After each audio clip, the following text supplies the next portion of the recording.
Você sabia que você, na Bíblia, é chamado de vaso? Você é vaso, eu sou vaso. Talvez para quem tem uma estatura um pouco menor, né? Vasilha, né? Mas nós somos vasos.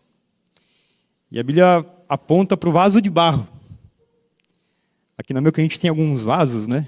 Hoje em dia, com a tecnologia, a gente tem uns vasos mais resistentes, mais bonitos, né?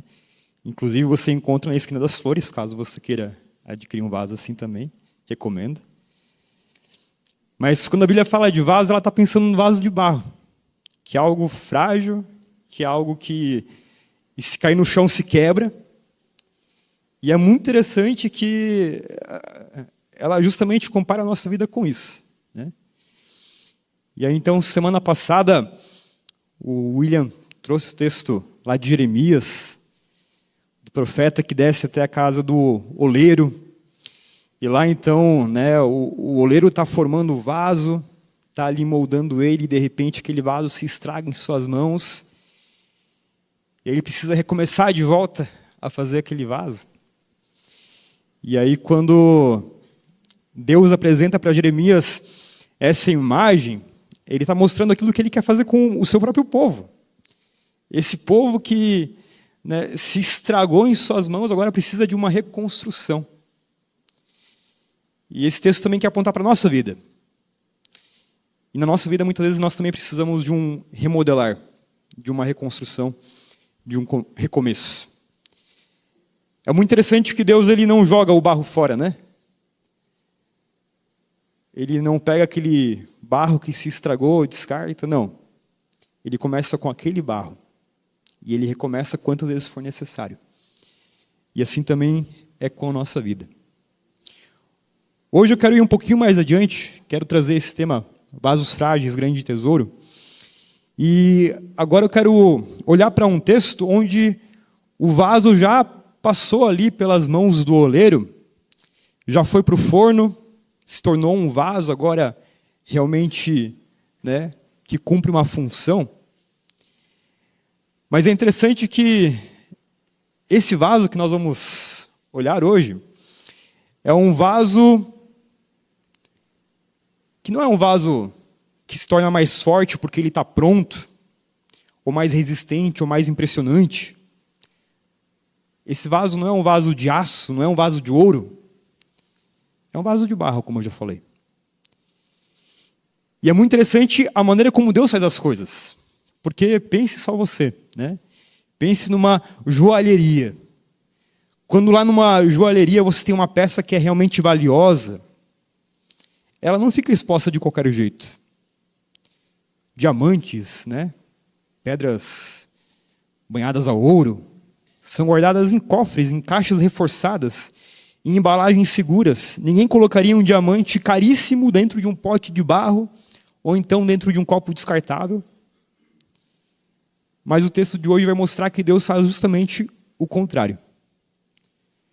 O Evangelho ele apresenta uma contradição, humanamente falando.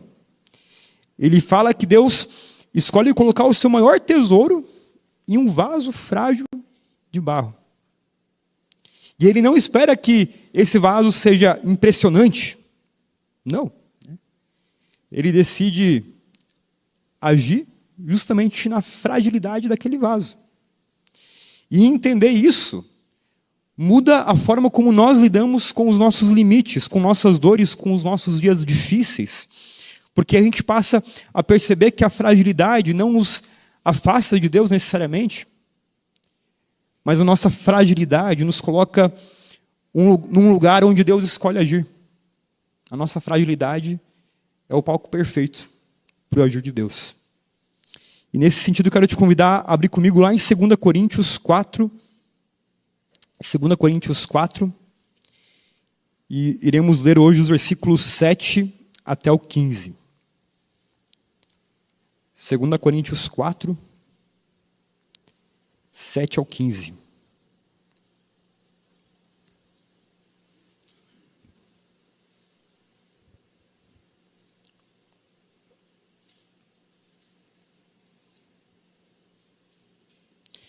Vai dizer o seguinte, eu leio na versão NVT.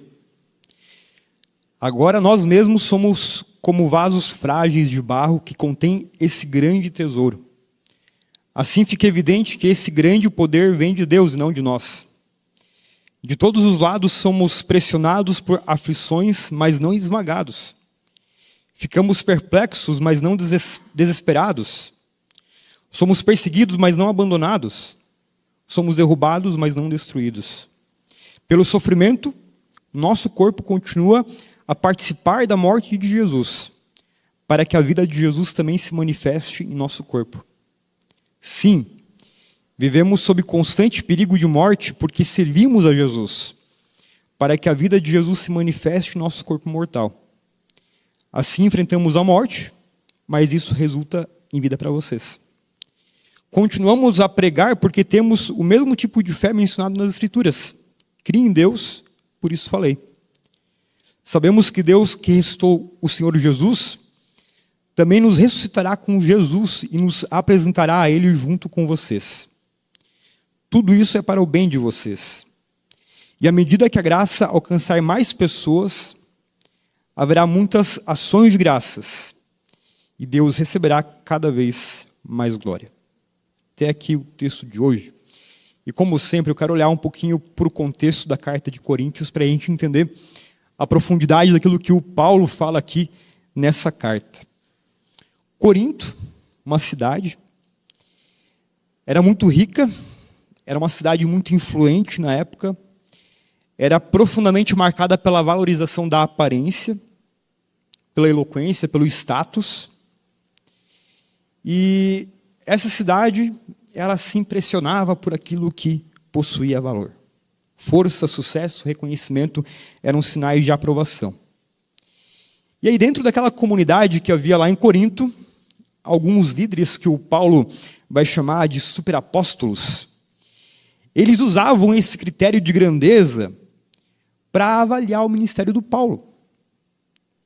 E aí quando eles olhavam para o Paulo, para o pequeno Paulo, eles não viam um superapóstolo. Eles viam, um mero missionário. Eles olhavam para o Paulo e viam fraqueza. Diziam que a presença do Paulo não impressionava. O Paulo sofria demais, a sua vida era cheia de conflitos. E a lógica deles era simples. Se Deus estivesse mesmo com Paulo, talvez tudo seria mais fácil para ele, mais bonito.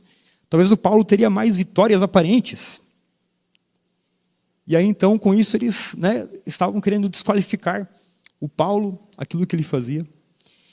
E quando o Paulo escreve essa carta, ele dá uma resposta para essas pessoas.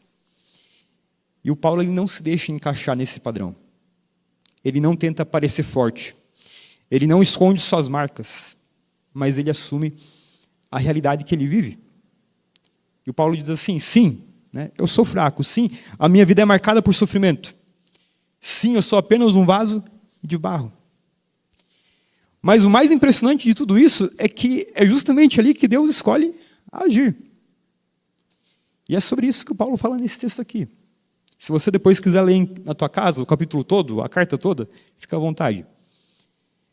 Mas aqui nesses poucos versículos que nós lemos nessa noite, eu quero destacar 3 coisas que o Paulo fala aqui sobre a vida dele mesmo e a vida de todos nós, como seres humanos, enquanto nesse mundo aqui. A primeira coisa que o Paulo vai falar, já no versículo 7, no comecinho do versículo, ele fala que nós somos esse vaso frágil. Somos vasos de barro frágeis.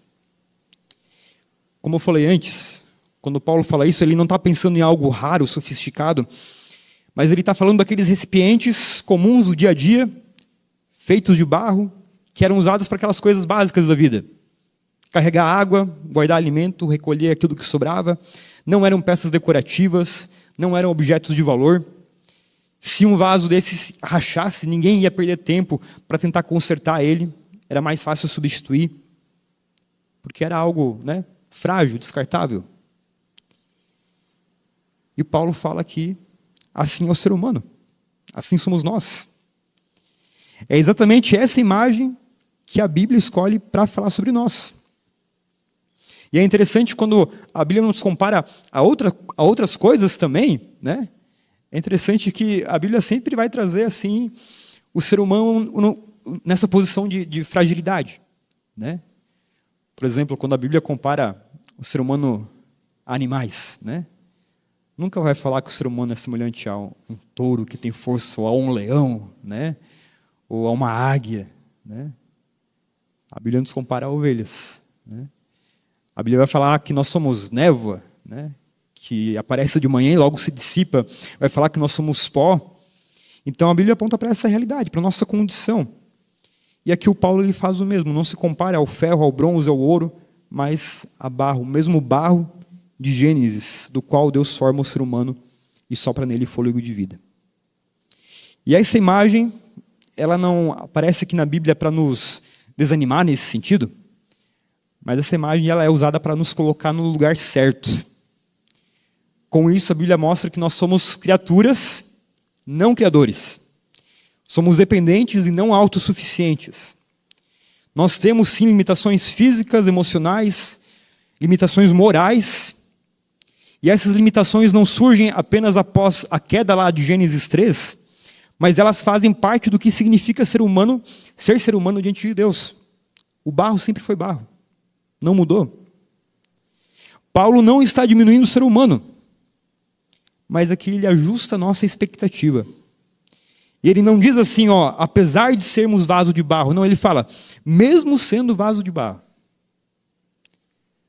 Deus, ainda assim, escolhe guardar em nós um precioso tesouro.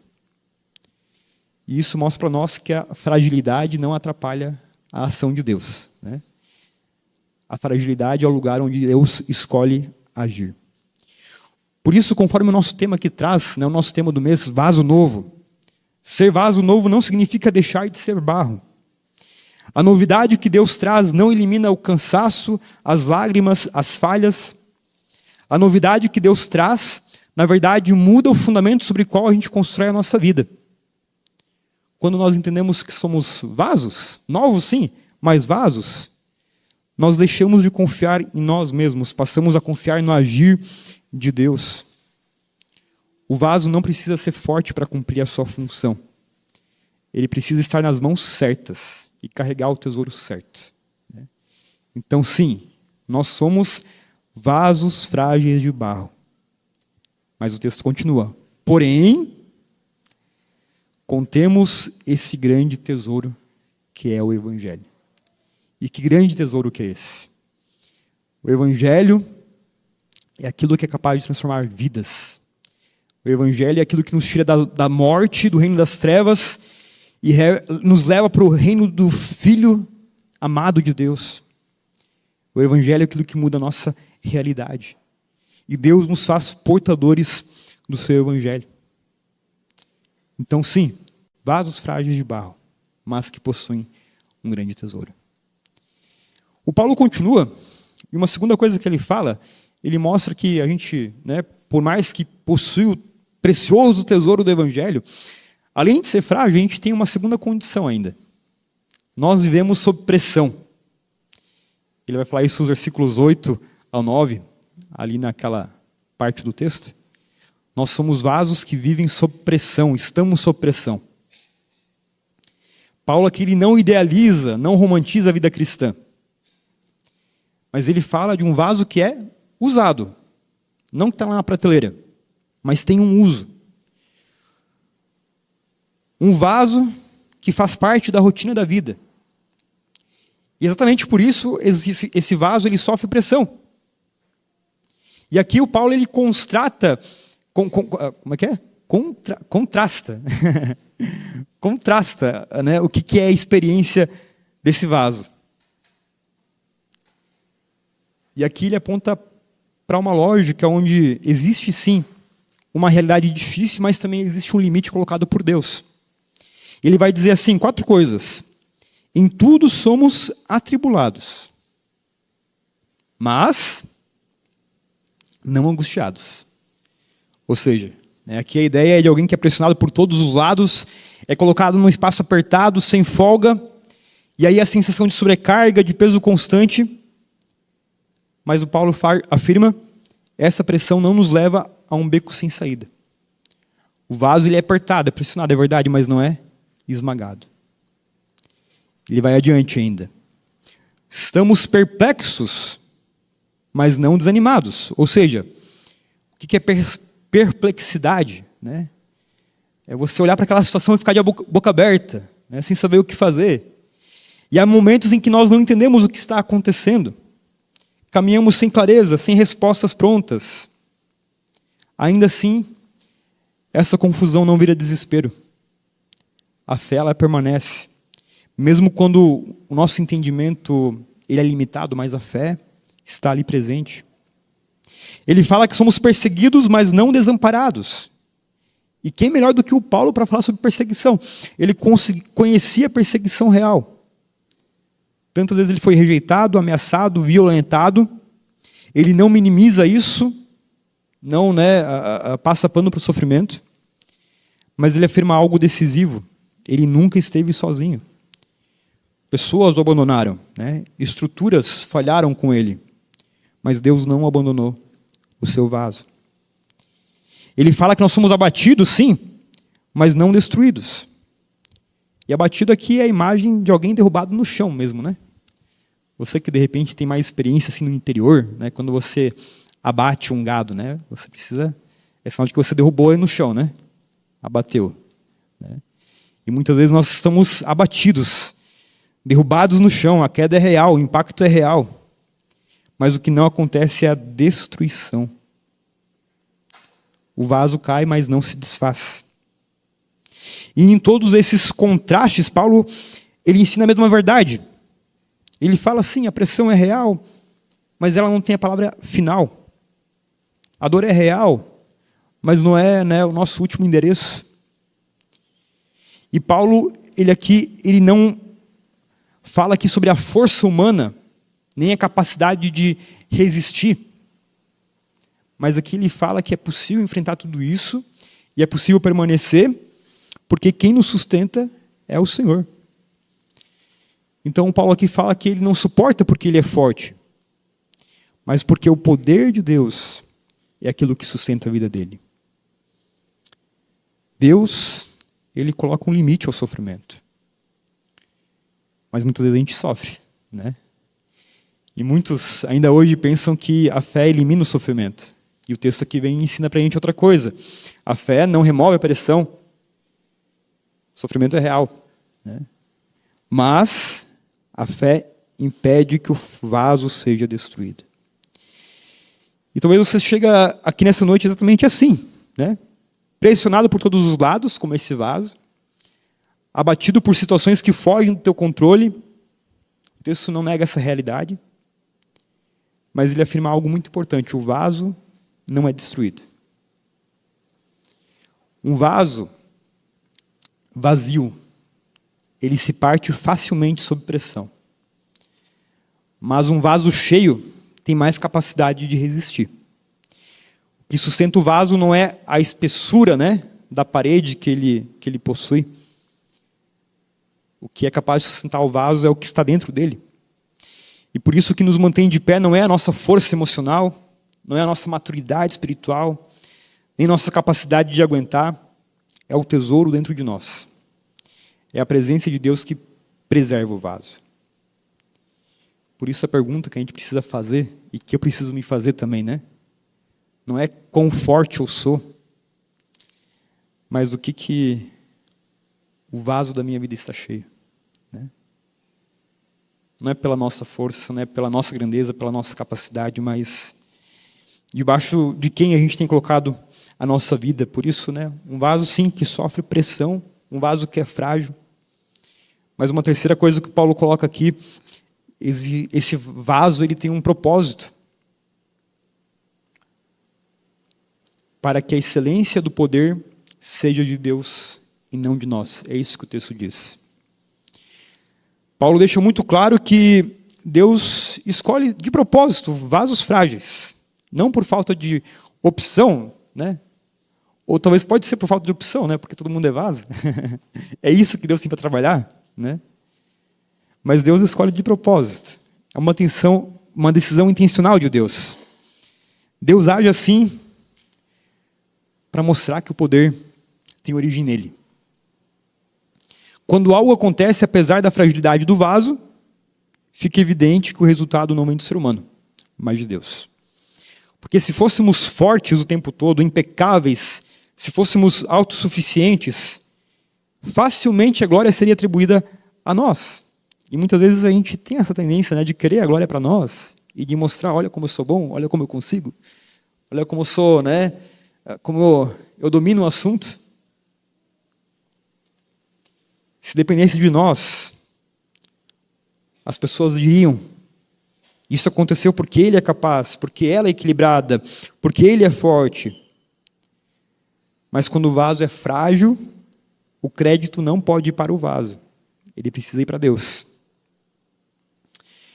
E por isso Paulo aqui fala nesse texto que ele carrega no seu próprio corpo, e assim também nós, né? Carregamos no nosso próprio corpo o morrer de Jesus. Ele afirma que a sua própria vida reflete o caminho de Cristo. A entrega, a cruz, não uma busca pelo sofrimento, mas o reconhecimento de que seguir Jesus envolve ser marcado pelo sofrimento, sim. Mas é justamente ali que acontece algo impressionante. A vida de Jesus se manifesta nesse vaso frágil. Não apesar das marcas, mas por meio das marcas. Não apesar das dores, mas por meio das dores. Não apesar das perdas, mas por meio das perdas. Deus revela ali a sua vida. E basta a gente olhar para o testemunho bíblico, né? Para a gente perceber isso. Perceber que Deus realmente trabalha com barro. Né? Basta olhar para a vida de Abraão, de Moisés, o dos apóstolos, do próprio Paulo. Né? E perceber que não é apesar deles, mas sim por meio deles e de suas fraquezas, Deus ali também está trabalhando. E isso nos ajuda a olhar para as nossas próprias rachaduras de outra forma. As nossas rachaduras, elas contam uma história. E elas querem contar uma história não só de sofrimento, mas também a história da graça de Deus. Muitas vezes Deus alcança outras pessoas exatamente por meio das dores que um dia atravessaram a nossa vida. Muitas vezes alguém é consolado por quem já chorou. E ali a graça de Deus está. Né? Muitas vezes alguém encontra esperança em quem já esteve no chão. E ali então, né, a luz de Deus é refletida através das rachaduras daquele vaso. Muitos encontram direção através de quem já esteve perdido e foi encontrado. E é por isso que Deus não procura vasos de porcelana para serem admirados à distância. Ele procura vasos de barro que se desgastam sim no caminho, que deixam sim marcas, que muitas vezes estão rachados, mas que acima de tudo, sabem que o que realmente importa não é, né, o vaso em si, e sim o precioso tesouro que aquele vaso contém. Por isso nós somos vasos, e o propósito do vaso não é se tornar impressionante, não é ser um vaso glorioso, né, por si mesmo. Deus nos torna vasos para nos tornar instrumentos. E quando isso acontece, a glória ela não fica com a gente. A glória ela volta para Deus, né, de onde ela veio. E isso Paulo vai dizer no último versículo, o 15. Tudo isso é para o bem de vocês, e à medida que a graça alcançar mais pessoas, haverá muito mais ações de graças, e Deus receberá cada vez mais glória. É por isso que esse texto aqui nos convida a sermos um vaso nas mãos certas. Um vaso que possui esse precioso tesouro. Talvez a maior tentação que o ser humano vive seja ser um vaso diferente. Um vaso mais forte, mais inteiro, menos marcado. Mas esse texto aqui nos convida para outra história, né? Ele nos convida a não ser um vaso, né, perfeito, e sim confiar, né, o vaso que é a nossa vida nas mãos daquele que é o oleiro. É isso que esse texto aqui nos convida. O vaso de barro não impressiona, mas ele é usado. Ele passa de mão em mão. Ele entra na rotina da vida. Ele carrega, sim, o peso. Ele se desgasta. Mas enquanto o vaso permanece nas mãos do Senhor, ele continua, cumprindo e exaltando a glória desse Deus. E por isso, para concluir, queridos, como eu falei no começo, você é vaso, eu sou vaso, Cada um aqui conhece as suas fragilidades, os seus limites, as suas alegrias e tristezas. E como viver como esse vaso nas mãos do oleiro. Talvez o convite de Deus para você e para mim nessa noite não seja agora querer se consertar 100%, porque enquanto nesse mundo aqui a gente sempre vai precisar ser moldado até o final, até a volta de Jesus, então talvez o convite não seja esse, ser um vaso 100%. Talvez o convite não seja para se tornar mais forte, nem para parecer mais firme. Talvez o convite para você e para mim nessa noite seja simplesmente esse: permanecer nas mãos do Senhor. Continuar confiando, continuar caminhando. Porque nas mãos certas, o vaso de barro, ele pode continuar levando água, apresentando esse tesouro. E muitas vezes é o vaso gasto que mais mata a sede daqueles que estão no caminho. Então que Deus nos conceda, diante desse texto, essa graça de permanecermos na sua mão. Não importa a situação que a gente vive. É um desafio, para cada um de nós, é um desafio pessoal, estar nas mãos do Senhor. Mas para terminar, eu quero deixar um versículo que também tem no informativo. Se você pegar lá e você ler o texto, depois, no finalzinho, vai estar esse versículo. E que esse versículo possa ser nossa oração também, diante desse texto aqui. De Isaías 64, versículo 8. Diz assim: apesar de tudo, ó Senhor, apesar de tudo, Tu és o nosso Pai. Que privilégio, Nós somos o barro, Tu és o oleiro. E todos nós somos formados por Tua mão. Que possamos ser esse vaso nas mãos desse oleiro, que apesar de tudo também é o nosso Pai, é o nosso Deus, é o nosso Senhor. Amém? Quero te convidar nesse momento para se colocar de pé. E queremos terminar também com um momento de oração.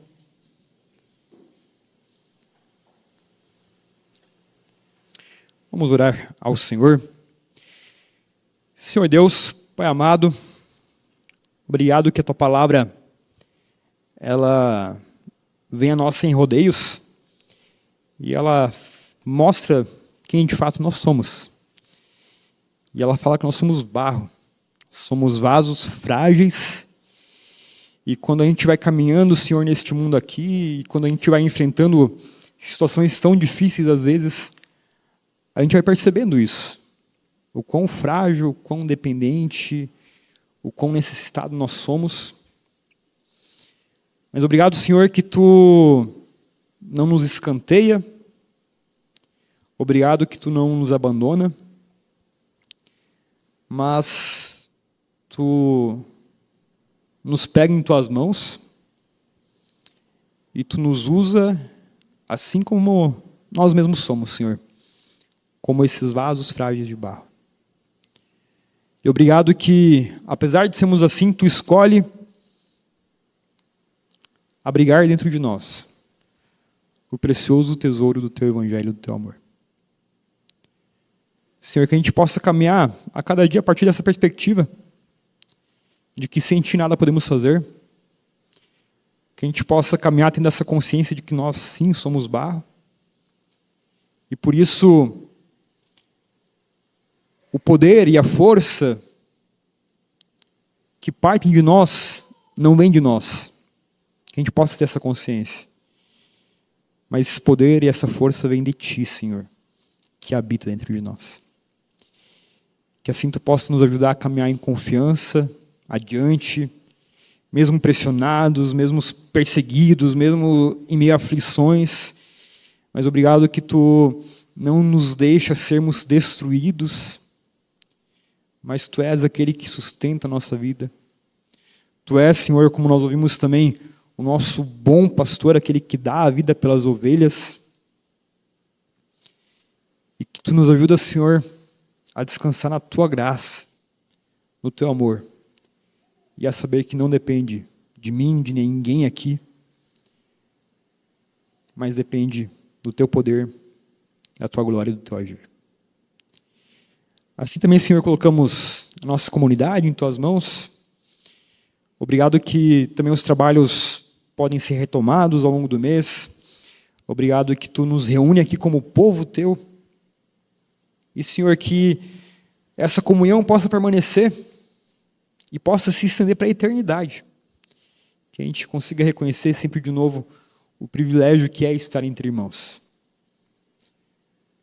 Senhor, abençoa aqueles que são doentes, aqueles que passam por dúvidas, aqueles que sofrem.